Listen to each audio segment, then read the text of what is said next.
Hello everyone, welcome to the Do-It-Yourself Gourmet. Today, we are going to be trimming asparagus to prepare them for sauté. Now the first step is making sure that you've chosen asparagus that are going to suit your purpose.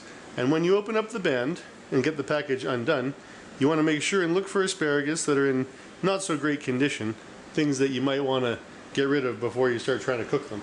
And after doing that, giving it a bit of inspection, then what you're going to do is, there's two methods really.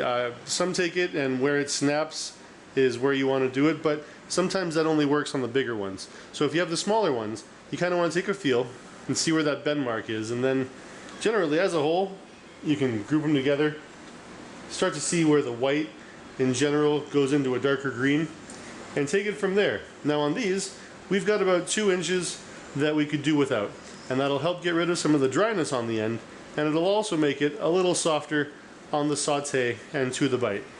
And this you can compost or feed to any kind of animals that might like them.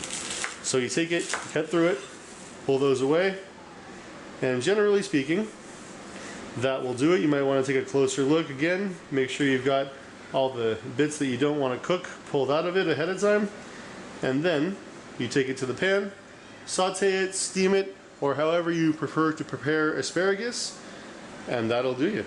Do it yourself gourmet. We'll see you next time.